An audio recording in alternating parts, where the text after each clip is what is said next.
Welcome to Man Does Tech, where I solve the problems you didn't even know you had. You start by narrowing core assistant duties. What 1 or 2 tasks must be flawless first. Once chosen, pick a base model that balances cost and latency because responsiveness matters. Make sure to provision API keys and scoped OAuth access for email and calendar data. This avoids rework. Now scaffold a minimal backend that accepts user intent, routes to the model, and logs events. Once that runs locally, you can iterate on prompts and connectors without breaking production. Once the backend is live, integrate connectors and focus on intent handling.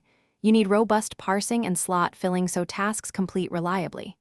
Then craft prompt templates that include context, examples, and hard constraints. This reduces hallucinations. Make sure to persist short-term session state and user preferences in a fast store because continuity makes the assistant useful.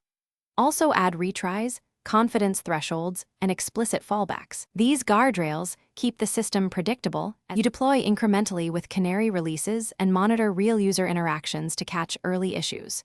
Track latency, error rates, and model confidence. Low confidence should trigger clarified prompts or human review. Once deployed, optimize cost by batching calls and caching frequent responses.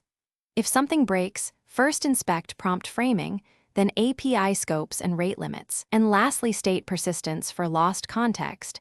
This sequence isolates root causes quickly. Make sure to loop user feedback. Thanks for watching. If you found this helpful, don't forget to like and subscribe.